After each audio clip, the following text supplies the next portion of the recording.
అందరికీ నమస్కారం. Welcome back to my channel cinema ముచ్చట. ఇవాళ మనం రివ్యూ చేయబోయేది మేం కాపులం అనే వెబ్ సిరీస్. ఈ వెబ్ సిరీస్ టైటిల్లో కొంచెం కాంట్రవర్సీ ఉన్నా మనకు ట్రైలర్ చూస్తే అర్థమైపోతుంది కాప్ అనేది క్యాస్ట్ కాదు పోలీస్ అని. రీసెంట్గా ఒక ఇంటర్వ్యూలో డైరెక్టర్ ఈ టైటిల్కి రెఫరెన్స్ వెంకీ మూవీలో బ్రహ్మానందం గారి కామెడీ సీన్ అని చెప్పారు. ఈ వెబ్ సిరీస్ టోటల్గా 6 ఎపిసోడ్స్తో G5లో అవైలబుల్గా ఉంది. ఈచ్ ఎపిసోడ్ రన్ టైం అప్రాక్సిమేట్గా 30 minutes ఉంది. So total web series duration is approximately 3 hours. ఫ్యామిలీతో చూడొచ్చా అంటే ఎస్, చూడొచ్చు. నాకు ఈ వెబ్ సిరీస్ ఎలా అనిపించింది అంటే నచ్చలేదు. నా వరకు అయితే సిరీస్లో ఉండే కామెడీ పెద్దగా వర్కౌట్ అవ్వలేదు.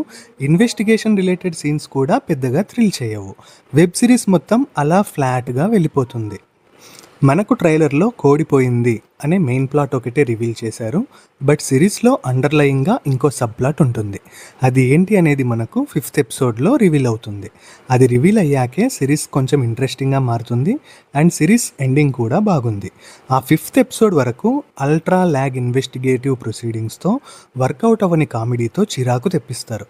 ఫస్ట్ ఎపిసోడ్ ఎండింగ్లోనే కోడిపోయినా 5th ఎపిసోడ్ వరకు ఆ దొంగతనం ఎవరు చేశారు అనే దాని మీద నడిచే ఆ సీక్వెన్స్ ఎక్కడా కూడా ఇంట్రెస్టింగ్గా అనిపించదు.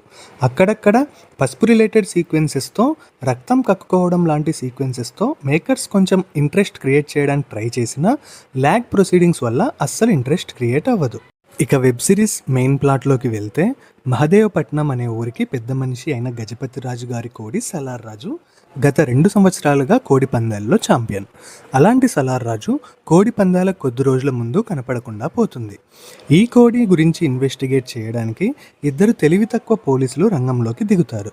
వాళ్ళు ఆ కేసు ఇన్వెస్టిగేట్ చేస్తున్న టైంలో వాళ్ళకు పసుపు రిలేటెడ్గా వాళ్ళ ఊర్లో ఏదో జరుగుతుంది అనే అనుమానం రావడంతో దాని మీద కూడా ఇన్వెస్టిగేషన్ స్టార్ట్ చేస్తారు.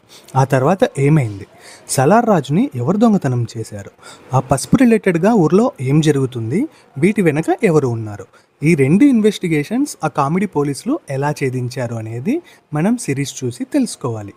ఇక పాజిటివ్స్ విషయానికి వస్తే 5th episode and 6th episodes are positive. ఆ సబ్ ప్లాట్ రివీల్ అయ్యాక సిరీస్ ఇంట్రెస్టింగ్గా మారుతుంది. ఇన్ఫ్యాక్ట్ కోడిపోయింది అనే మెయిన్ ప్లాట్ కంటే సబ్ ప్లాటే బాగుంది. రవితేజ, గెటప్ సీను, నాగబాబు గారు వాళ్ళ రోల్స్లో బాగానే పర్ఫామ్ చేశారు. రితు చౌదరి షైన్ అవుతుంది. తనకు మంచి రోల్ పడింది, యాక్టింగ్ కూడా బాగా చేశారు. గోదావరి జిల్లాల బ్యాక్డ్రాప్ మూవీ కావడంతో విజువల్గా బాగుంది, బీజిఎం జస్ట్ ఓకే.